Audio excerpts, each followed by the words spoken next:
yang akan menjadi narasumber pada topik hari ini, yaitu tentang bagaimana Muslim menyikapi pandemi. Insya Allah guru kita Ustaz Mukhlis Ubuzar. Mari sama-sama kita simak. Kita buka belajar membaca basmalah. Bismillahirrahmanirrahim. Selanjutnya dibacakan Ustaz menyampaikan materi.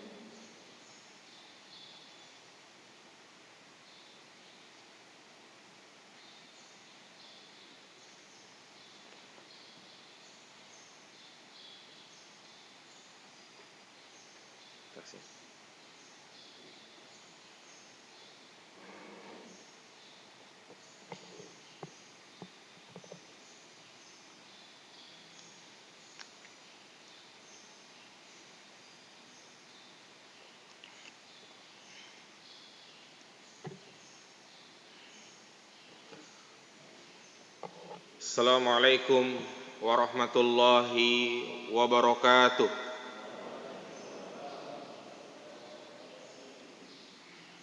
Innal hamdalillah nahmaduhu wa nasta'inuhu wa nastaghfiruh wa na'udzu billahi min shururi anfusina wa min sayyiati a'malina.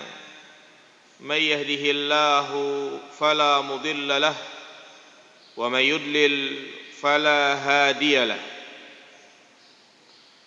أشهد أن لا إله إلا الله وحده لا شريك له وأشهد أن محمدا عبده ورسوله لا نبي بعده. اللهم صل على محمد وعلى آل محمد.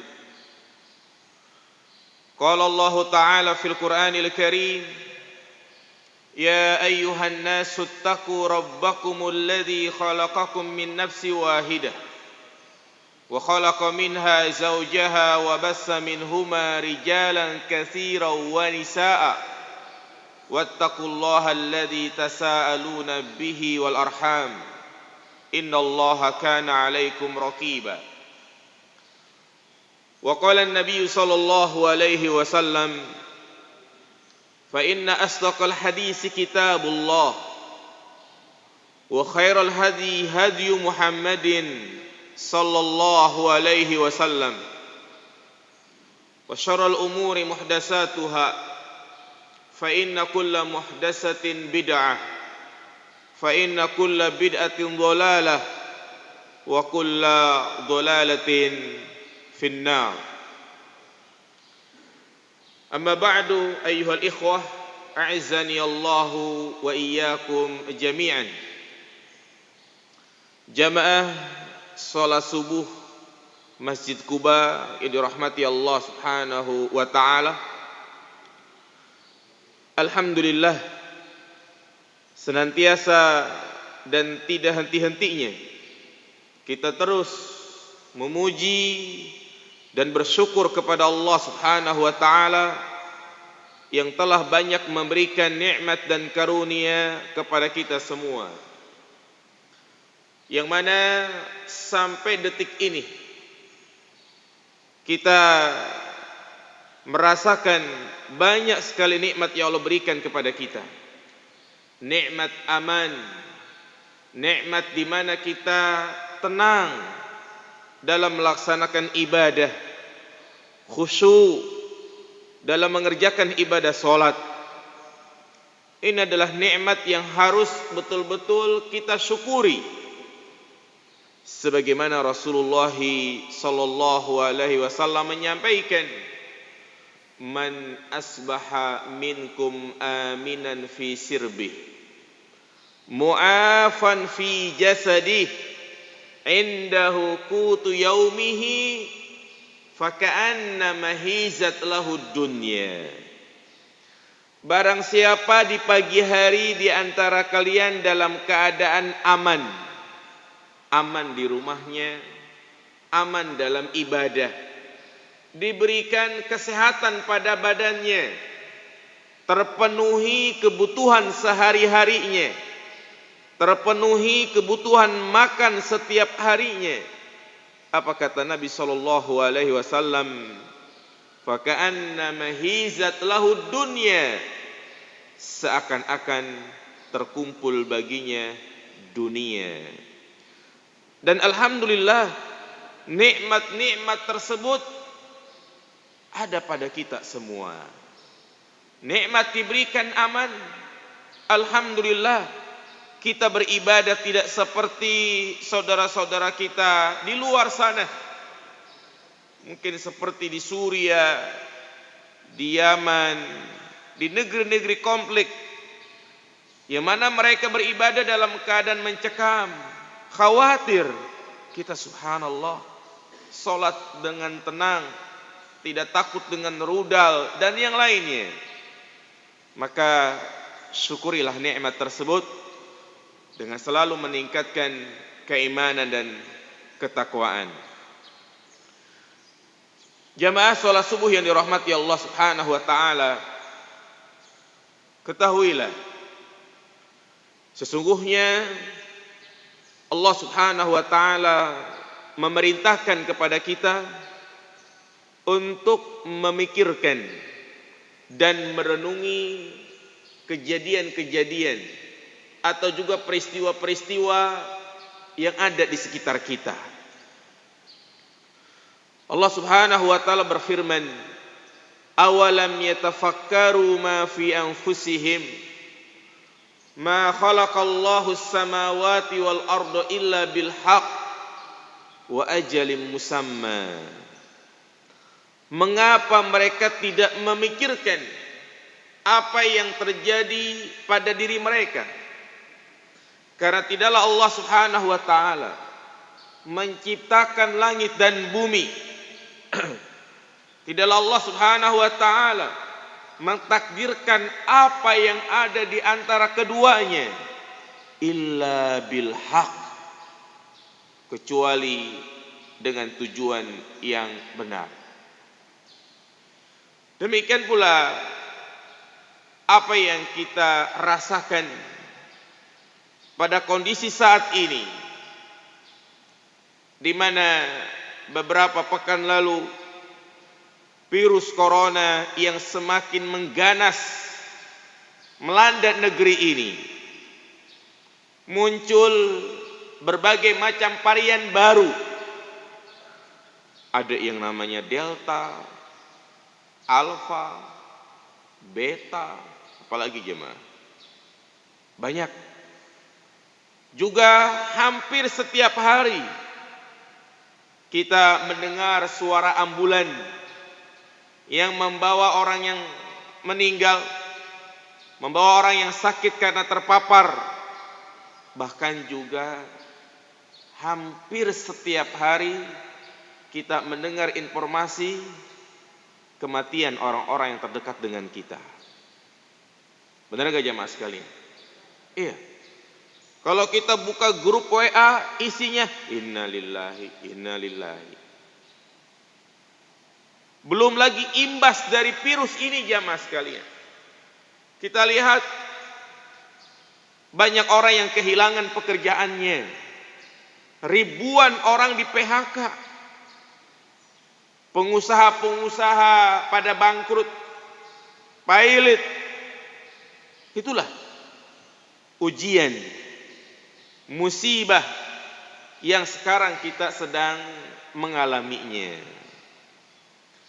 Maka penting sekali bagi seorang muslim mengetahui ilmunya, bagaimana sikap yang benar, bagaimana sikap seorang muslim yang bijak dalam menghadapi ujian yang bertubi-tubi, dalam menyikapi musibah yang datang silih berganti. Jangan sampai kita salah bersikap, sudah terkena musibah, namun juga ternyata terkena murka Allah Subhanahu wa taala. Inilah yang tidak kita harapkan. Sudah jatuh ketiban tangga, dia terkena imbasnya, bukan mendapatkan pahala, tapi justru mendapatkan murka Allah Subhanahu wa taala. Maka seorang muslim dalam kondisi seperti ini, diuji dengan ujian yang bertubi-tubi, pandemi yang belum juga mereda, yang pertama adalah hendaknya dia betul-betul memperkuat tawakal kepada Allah Subhanahu wa taala. Kuatkan tawakal kita kepada Allah Subhanahu wa taala. Kita sebagai seorang mukmin harus yakin seyakin-yakinnya kita punya Allah, jamaah sekalian. Dialah zat yang menciptakan alam ini, yang mengatur alam semesta ini. Maka seorang muslim yang bijak, dia tidak takut, tidak berharap kecuali kepada siapa? Allah Subhanahu wa taala. Apapun yang terjadi di muka bumi ini, maka dia serahkan kepada Allah Subhanahu wa taala. Sebagaimana Allah sebutkan di dalam Al-Qur'an tentang ciri orang-orang yang beriman. Ciri orang-orang yang hatinya itu suci. Apa kata Allah Subhanahu wa taala? Innamal mu'minuna alladzina idza dzukirallahu wajilat qulubuhum wa idza tuliyat alaihim ayatuh zadatuhum imana wa ala rabbihim yatawakkalun. Perhatikan jamaah sekalian. Orang-orang yang beriman itu kata Allah adalah mereka yang apabila disebut nama Allah, hatinya itu bergetar. Apabila dibacakan ayat-ayat suci Al-Quran tentang surga neraka, maka imannya itu bertambah. Wa ala rabbihim yatawakkalun, dan kepada Allah mereka bertawakal. Jadi kondisi apapun, bagaimanapun keadaan kita, baik dalam keadaan senang maupun sulit, perkuat sandaran kita kepada Allah Subhanahu wa taala, karena Allah sendiri mengatakan wa tawakkal 'alal hayyil ladzi la yamut. Bertawakallah kepada zat yang maha hidup, yang tidak akan mati. Makanya Allah Subhanahu wa taala banyak memberikan janji kepada mereka yang bertawakal kepadanya. Apa kata Allah Subhanahu wa taala? Wa may yatawakkal 'ala Allah fa huwa hasbuh. Barang siapa yang bertawakal kepada Allah, maka Allah akan mencukupinya. Allah akan menjaganya. Sebagaimana juga tercantum dalam keutamaan doa keluar rumah. Kalau kita keluar rumah, kita baca gimana jemaah?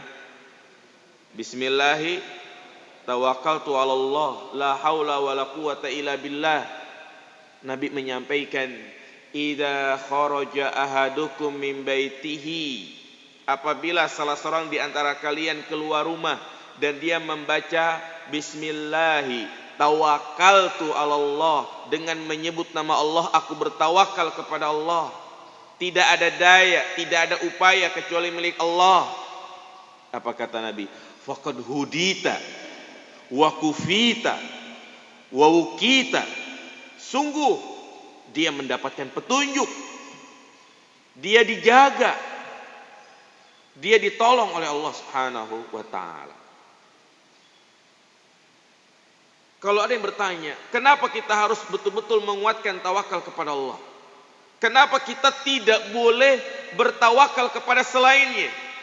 Seperti dalam keadaan seperti ini, enggak boleh kita bertawakal dengan vaksin, bertawakal dengan dokter, bertawakal dengan makhluk lainnya.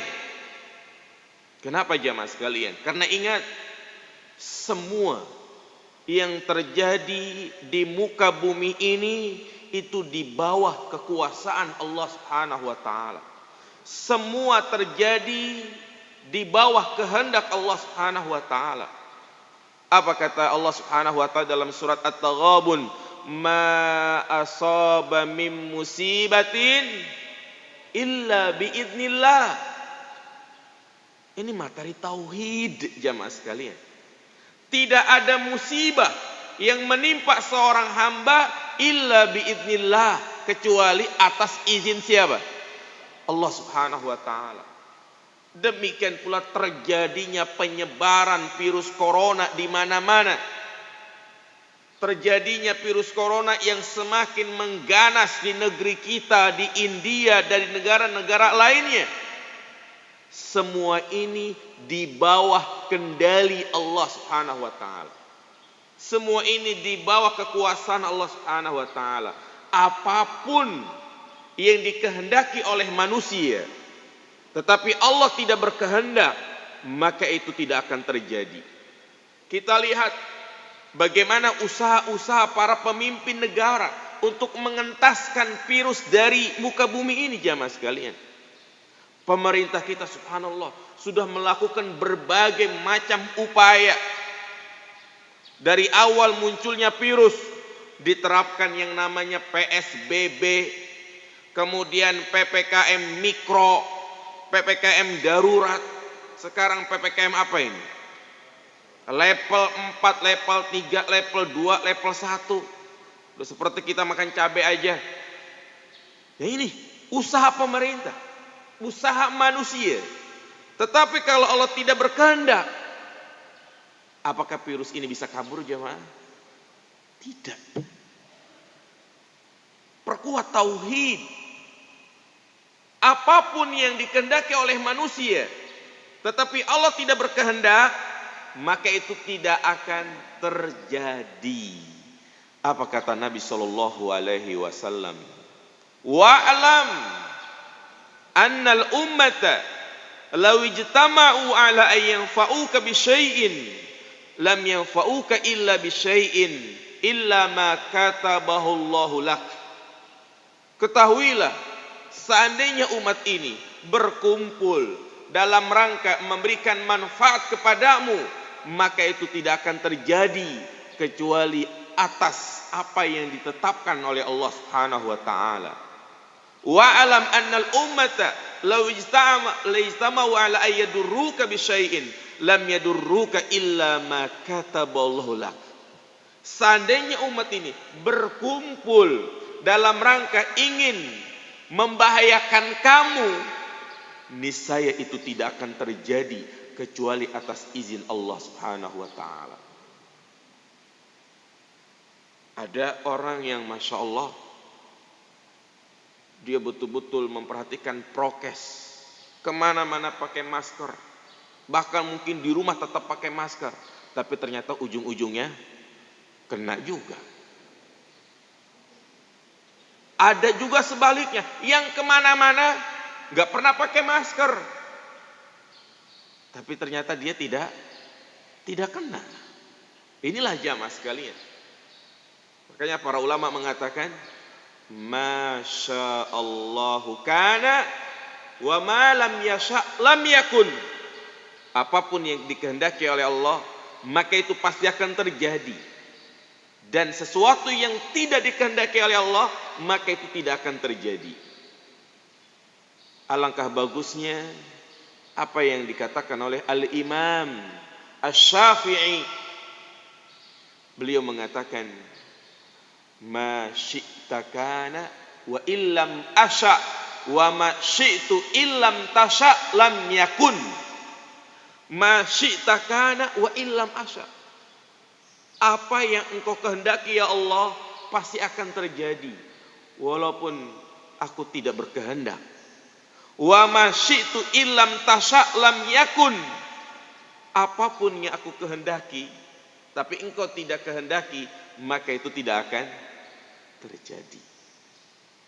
Dan ingat jamaah sekalian, tidak ada yang mampu mengentaskan wabah dari muka bumi ini kecuali Allah Subhanahu wa taala. Allah lah yang maha mampu mengentaskan virus ini. Apa kata Allah Subhanahu wa taala dalam Al-Qur'an? Wa iyyamsaskallahu bidurrin fala kashifa illahu. Dan apabila Allah berkehendak menimpakan madorot seperti menimpakan wabah di suatu negeri, maka tidak ada yang mampu untuk mengangkatnya kecuali siapa? Allah Subhanahu wa taala. Maka perkuat iman jamaah sekalian. Seorang muslim dalam kondisi saat-saat seperti ini, dia tidak takut, tidak berharap kecuali kepada Allah Subhanahu wa taala. Apapun yang terjadi, dia serahkan kepada Allah. Mana realisasi dari ayat yang sering kita baca, wa ila rabbika farghab, kepada Rabbmu maka berharaplah. Ini jemaah. Yang pertama, apa yang pertama sikap kita? Perkuat tawakal. Yang kedua, sikap seorang muslim dalam kondisi seperti ini, selain dia menyerahkan hatinya kepada Allah, yang kedua adalah dia berikhtiar, berupaya. Islam mengajarkan kepada kita untuk melakukan upaya, untuk berikhtiar. Justru ini bagian dari tawakal. Sekali lagi, tawakal itu bukan hanya sekedar menyandarkan hati kepada Allah, tetapi harus dibarengi dengan upaya, ikhtiar, usaha. Karena segala sesuatu terjadi di muka bumi ini ada sebab dan ada musabab. Semua terjadi di muka bumi ini sudah menjadi sunatullah, ada yang namanya sebab. Kita kalau pengen kenyang, ya harus apa jemaah? Makan. Harus makan. Kalau misalnya kita ingin pintar, maka kita harus belajar. Iya, pengen punya anak, ya menikah. Ini sudah menjadi sunnatullah, ketetapan Allah Subhanahu wa taala. Nah, demikian pula dalam kondisi seperti ini tidak salah orang yang memperhatikan protokol kesehatan. Kadang ada orang yang berstatement, ngapain sih ente pakai masker segala? Ngapain sih masjid pakai dijarakin kayak begini? Kita takut kepada Allah, sama virus mah nggak usah takut. Nah, ini keliru jamaah sekalian. Ini salah. Justru bentuk tawakal kita kepada Allah Subhanahu wa taala adalah dengan berikhtiar agar kita tidak terkena virus, ya ini dengan berusaha melakukan pencegahan.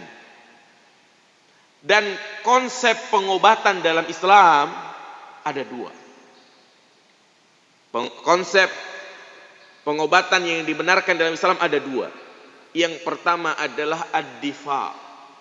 Yang kedua adalah al-ilaj. Yang pertama ad-difa, yaitu pencegahan. Al-ilaj artinya pengobatan. Ad-difa pencegahan. Hal ini dilakukan sebelum terjadinya penyakit. Al-ilaj pengobatan dilakukan setelah terjadinya penyakit. Dan dari dua konsep ini, mana yang paling utama? Mana yang kita dahulukan jamaah? Pencegahan. Makanya para ulama mengatakan ad-difa khairun minal ilaj. Mencegah lebih baik daripada mengobati. Agar kita tidak terkena virus corona, maka kita harus melakukan pencegahan dengan cara memperhatikan protokol kesehatan. Karena kalau sudah kena, mungkin banyak di sini yang bergerak LC, lulusan corona. Artinya, bayangin coba jamaah sekalian, mungkin yang pernah kena rasanya seperti apa? Badan greges, gak nafsu makan, ya, badan lemes. Nah, itu yang saya alami jamaah sekalian. Di bulan Januari saya pernah kena. Oh, itu udah gak bisa tidur. Terus juga yang lebih parah lagi, ya, sesak napas, ngap kayak orang mau tenggelam, ngomong aja nggak bisa. Boro-boro baca Al-Quran, ngomong aja kita harus terbata-bata. Nah, ini kan pemulihannya luar biasa. Al-ilaj, pengobatan. Jadi dua konsep ini dibenarkan dalam Islam. Pencegahan misalnya, seperti sabda Nabi Shallallahu Alaihi Wasallam, man tasabba'a man akala hina yusbih sab'at tamarat. Barang siapa yang di pagi hari memakan 7 butir kurma ajwa, lam yadurruhu summun wala sihr, maka tidak akan membahayakan baginya racun atau sihir. Nah, ini Nabi menyuruh kita untuk memakan kurma ajwa 7 butir setiap hari. Ini tujuannya adalah apa ini? Pencegahan agar kita tidak terkena penyakit. Kemudian juga Nabi mengatakan, ma min abdin yaqulu